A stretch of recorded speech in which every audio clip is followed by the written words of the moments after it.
tutorial, I'm going to show you how to make your very own bodycon slash tube skirt. I know that this style is affordable in many stores like Forever 21 or H&M, but I think this is a great way to show you and introduce you to making and customizing your own style, you know. So you can start from here with a simple tube skirt and you can have fun with this. You can make it your own, your very own design. So if you have any t-shirts that you would like to cut up, or you can go to fabric stores and find some fun printed stretchy fabrics, this is a great way to start your own creation. So that is basically it, and let's get started with this tutorial. Okay, so for materials, if you want to use a t-shirt to do this, then I recommend you get a large or an extra large. You can also buy 1 yard in stretchy fabric. Next, you will need 1/2 inch of elastic band, and you can find this at Joann's fabric store or your local fabric store. Okay, so the first step is to have your shirt inside out, lay it down flat, and make sure you straighten all the ripples and all that stuff. Now fold it in half. Okay, so now from the bottom hemline of the shirt measuring upward, I'm going to measure 18.5 inches, and then I'm just going to use my pins to mark it in place right across the shirt.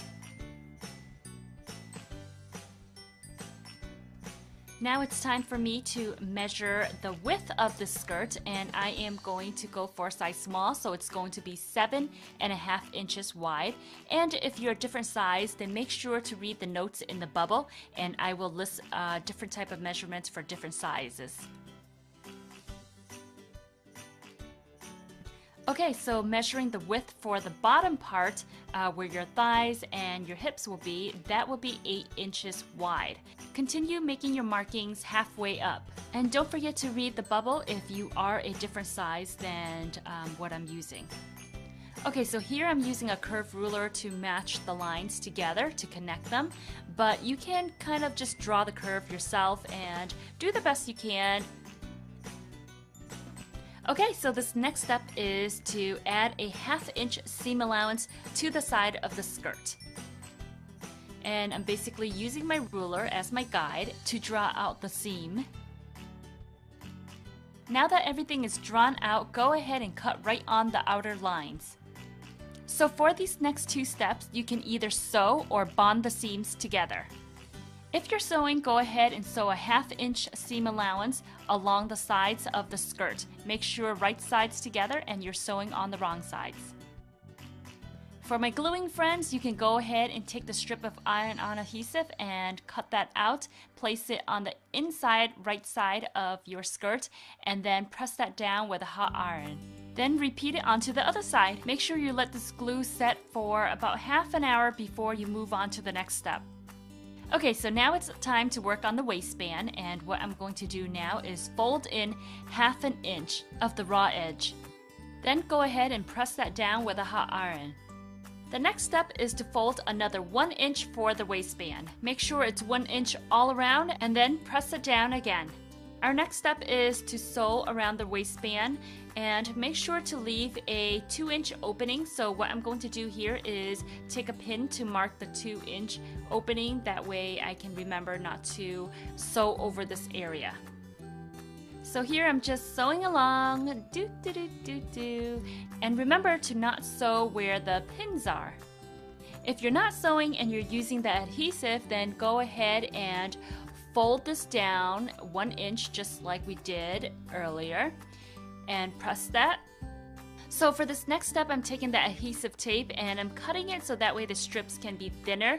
That way it doesn't take up too much of the space inside the waistband. So go ahead and place that under the waistband and then iron it on. And remember, just like with the other method, leave a 2 inch opening. So with the waistband, make sure to cut it according to your waist size. So I have a safety pin here and I'm going to anchor it into one end of the waistband. Now I'm going to go into that 2 inch opening and now I'm going to insert the waistband. Make sure to not pull the waistband all the way through. You want to hold on to one end so that way when the other end pops out, you can sew it together. The best way to keep your elastic band together if you do not have a sewing machine is to hand stitch this together. If you absolutely do not want to sew, you could actually use a stapler to staple this together. Okay, so once the elastic is sewn in, go ahead and close that opening just like the way you did earlier. This next part right here is for my sewing beginners who's wondering how I sew the elastic bands together. Basically, I just run it under the sewing machine and backstitch many times. Next, I tuck it back into the waistband and then I just close that 2-inch opening with the sewing machine again. Lastly, for a clean look, what you want to do is press down the seams so that way everything looks nice and complete. And once you're done, that is it. Congratulations on your new skirt. Don't forget to give this video a thumbs up to support. Talk to you guys next time. Ciao!